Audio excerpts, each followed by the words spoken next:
that's winning a lot of races. Yeah, exactly. So I mean, it's am I going to sit back and tell Mark Richards you're an idiot for using Docal? Not. I mean, I'd look like a fool, right? I mean, it's just a matter of opinion. I mean, really, of what you want to use in a car. Um, the things with Docal, the one thing that's for me is the it's more user friendly than using chromoly. I can weld it with a MIG gun. The the point of like where you weld, it doesn't change the properties as much with heat as like chromoly does. Chromoly's Okay. got it's got chromium and moly and there's all kinds of weird different metals in that. And so when you add heat to that, it changes it and it makes it brittle. That's why if you look at most drag cars, they're built and they're TIG welded. You know, Yeah. yeah, because that's the purest form of welding. And if you really want to get down to it, that's what you should probably do. You know, but I mean, if you want to get down, I mean, look at things. Do you know what a NASCAR car is built out of? Built Cool. out of DOM. Right. Built out of DOM. Right. Because it'll flex, it'll bend at point of impact. You know what a drag car is built out of? Like a top fuel dragster, it's built out of chromoly. You know, so who's to say one is better than the other? I mean, I know Audie Schwartz built some cars out of chromoly, and he quit building them out of chromoly. He went back to DOM because he was having problems with the weld. When they start to flex and it starts to crack the weld, you can sit there and you can grind that weld out and you can fix it. But guess what? It's gonna crack again. That crack can come back. Yeah. And, and it all depends, I think, a lot on where you're racing, too. When I was younger, I was told if you're going to buy race cars, steer away from anything that's being raced in the South because most of those racetracks are red, clay, heavy racetracks.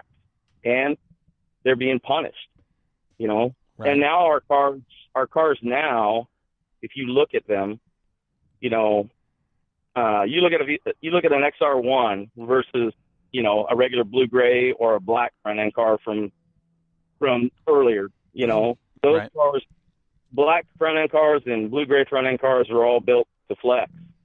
Now these cars are just built, they're rigid.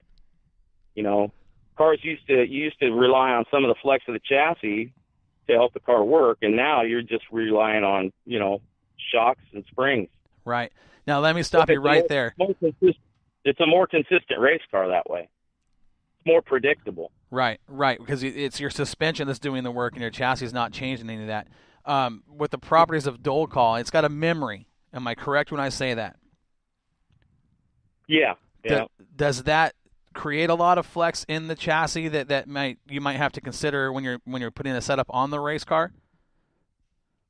I don't know that matters. I mean, like my cars are built pretty rigid. The new car I just built for Joey is pretty rigid. There's a lot of triangles It's in it.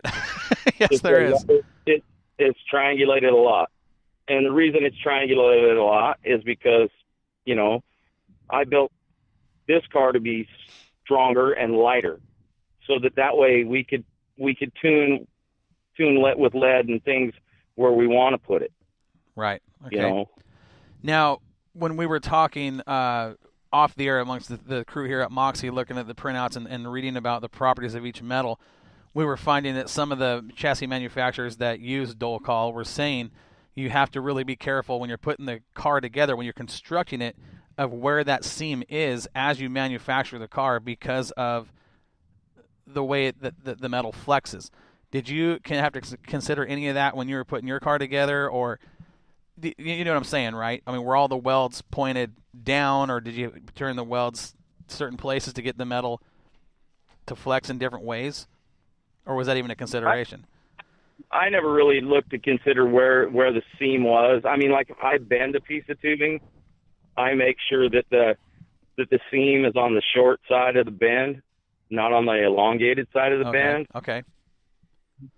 That Because when you run it through a bender, one side is getting shrunk and one side is getting stretched. right, So I would rather that the stretched or the short side or the the shrink side is be where the seam's at. Makes sense. Joel's nodding Yeah. his head in agreement. Yeah, I mean that's kind of what I was asking was when you put that car together. I mean, obviously that was a consideration to putting the bend side down on the weld, which makes sense. I mean, to keeping the strength in the metal itself.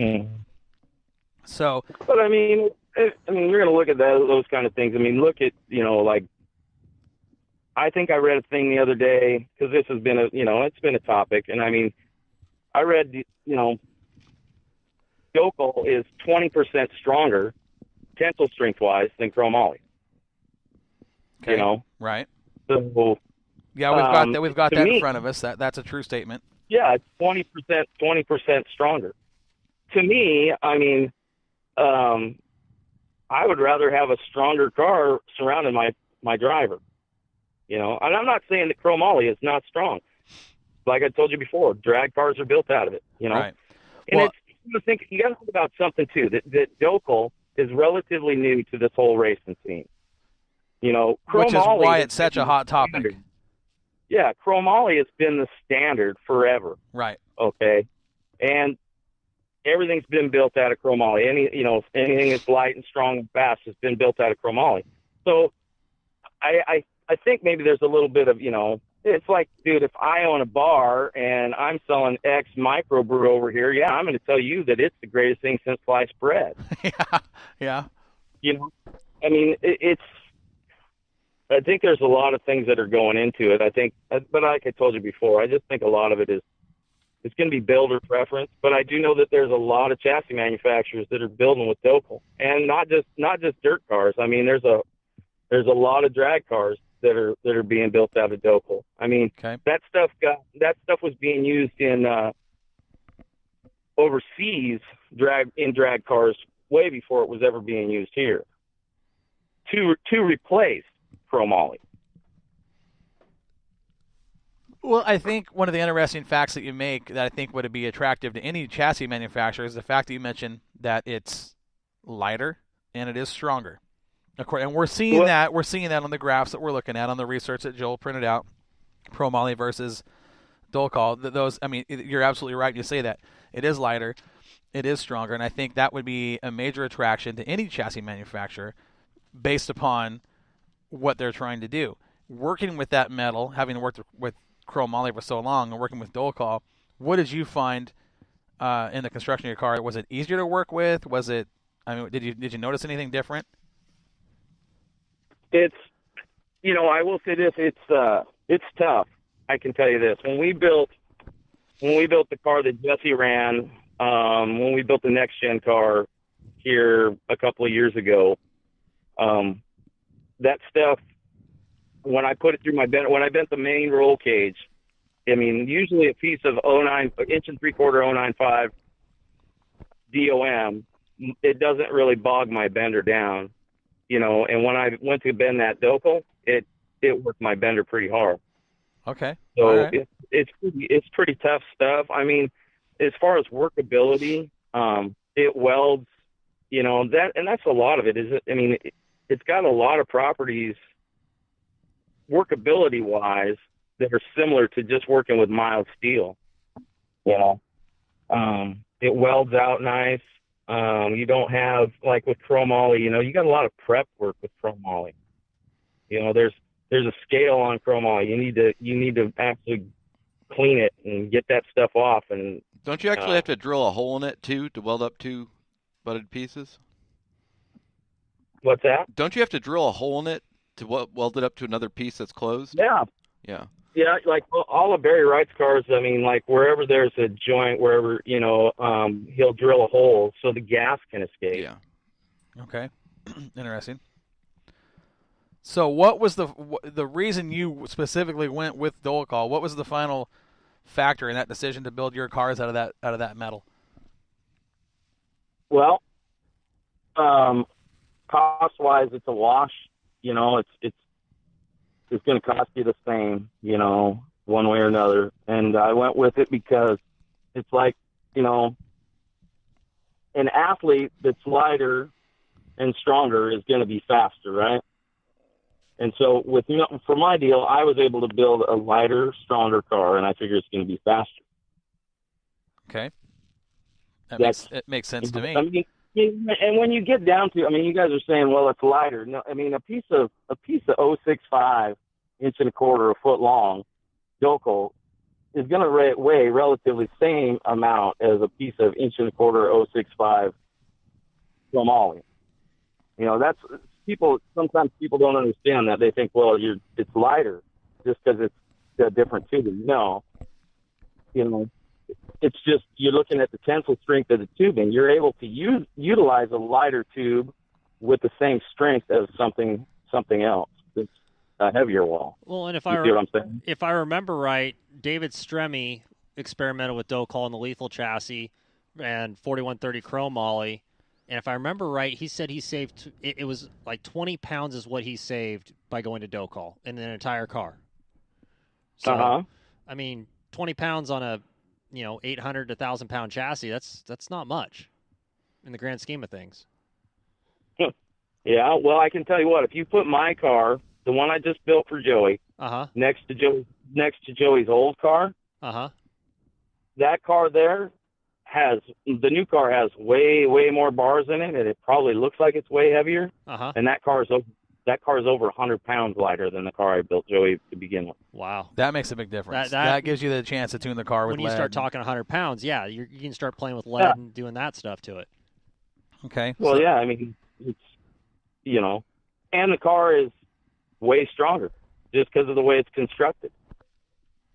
So, I mean, I'm not discrediting anything that anybody says because I'm not an expert on it. Well, and that's not what we're trying to do. It wasn't like, wasn't trying to create an argument. I wanted, you guys have both worked with these metals and you guys both have experience, and I wanted to get the positives and or negatives of each metal and the benefits of each, from a construction standpoint. Mm-hmm. And I think, and I think it goes back to a lot of what you said earlier, Mike, is it's going to be a builder's preference really on what they're trying to do with whatever, whether it be a late model or a modified. And Mike makes a good point too, that this is relatively new to the motorsports industry, the Docal R8 tubing, and that's where it's going to take some time to learn and adjust and figure things out with it. Sure. So. Well, yeah, that's exactly what I was saying earlier. I mean, you got to think that Docal's only really been in the States, I think since 2013. So they're going to find things that they may not like about it, or that aren't good about it, and then they're going to find things that are better. So it just all boils down to preference, really, at that point. Sure. I mean, that makes sense. And I love when you guys talk about this stuff, because a lot of people that don't get to do this, on a level that you guys do, building cars or selling cars and having to know this information. There's racers out there that don't know this information. So when I was reading this, I thought, well, this is really interesting. This would be a great topic to have on the properties of these metals and the benefits, and if there is a negative, we could point that out. It sounds more like it's just a matter of preference and what you're trying to do and how to get a race car to work. There's things about Docal that sound like they're a benefit, and then there's things going back to the traditional chromoly that might work a little better in a different application. Well, you hear things like, well, this one's different or this one's different. I mean, and you think of it, you're not building these cars in a bubble, Right. Who knows?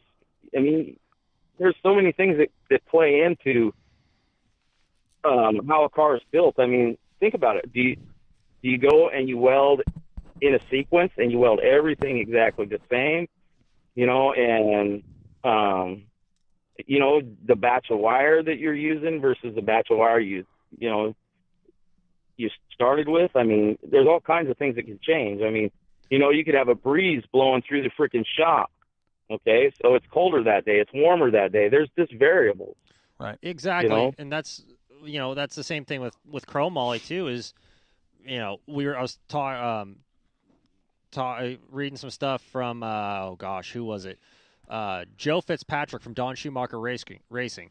When they're building chassis, when he's TIG welding those chassis, he's using like 3 or 4 different rods because of what that joint's going to do. And if it's a rigid joint or if it's a flexible joint, he's going to use a different rod on there. And the same with the guys at EMI and the guys at